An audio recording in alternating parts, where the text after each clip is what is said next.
Usually, pag ang Syrian, breeder age na, pinagsama nyo sila kahit isang gabi lang, automatic buntis na dapat yun eh. Within 16 to within 16 to 18 days, dapat manganganak na. Ito, 2 buwan nang magkasama, hindi pa nanganganak mga kahami. Ibig sabihin, bawag talaga tong ating tricolor na lalaki. Yung mapapansin nyo mga kahami, itong ating mga isinalang is napakaganda ng balahibo. Kahit summer ngayon is napakaganda at anlulusog ng ating mga Syrian hamster. Ano nga ba ang ating pinapakain? Walang iba kundi ang ating Only Pops Food Mix by Hammy Dwarf. Ayan mga kami, available po ito sa ating TikTok at Shopee. Search nyo nga lang po yung Hammy Dwarf is lalabas na po yan, o kaya i-search nyo lang yung Only Pops Food Mix by Hammy Dwarf. Lalabas na po yan mga kahami. So yun mga kahami, bali update ko nga lang po kayo dito sa ating binread nung March 5 pa pala to. March 5, bali 2 buwan na nga ito magkasama mga kahami, kaso wala talaga nangyari. So ibig sabihin, bawag talaga itong ating male na tricolor. Ito yung ating male eh. Ayan o. Kung mapapansin nyo mga kami, meron siyang itim. Meron siyang dot dito na lavender. Ayan o, may dot yan eh. Tapos white. Kaya tinawag ko siyang tricolor. Eh lalaki po ito mga kahami. Ayan. May itlog po yan.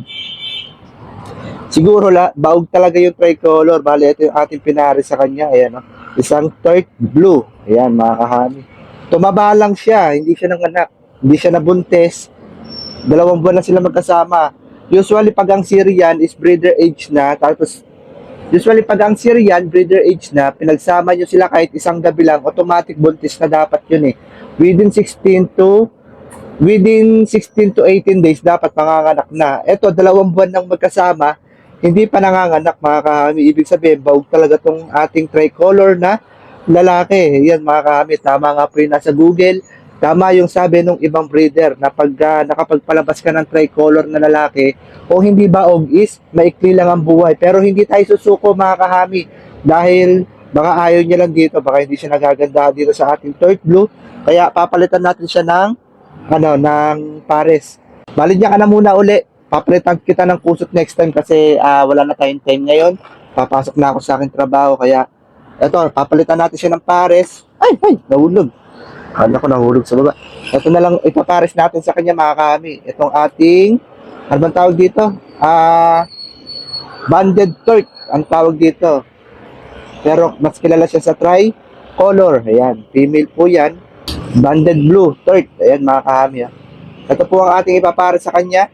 Tingnan natin. Ay, tumalon na rin. Excited na. Tingnan natin kung magsasucess sila mga kahami. Pag hindi talaga ito nag-success, observe ko lang sila ng 1 week. Pag hindi talaga ito nabuntis, ibig sabihin, bawag talaga yung ating male na tricolor. Siyempre, hindi lang isang ating isasalang, magsasalang na rin tayo ng isa mga kahami. Itong ating next project, yung sabi ko nga sa inyo sa aking video nung nakaraan is magpapalabas tayo ng satin blue. Mukhang ito na nga. Mag-breed na tayo, magpapalabas na tayo ng satin blue. Ayan mga kami. Ito yung ating solid blue. Ang ipapares natin sa kanya is itong ating satin. Ayan o, satin. Genes po ito, ang parents po nito is blue. Si solid blue, saka yung ating whitey. Ayan ang parents niya. Kinuha ko lang yung pagkasatin ng puti. Normal lang po yung puti na yun. Kinuha ko lang yung kanyang pagkasatin.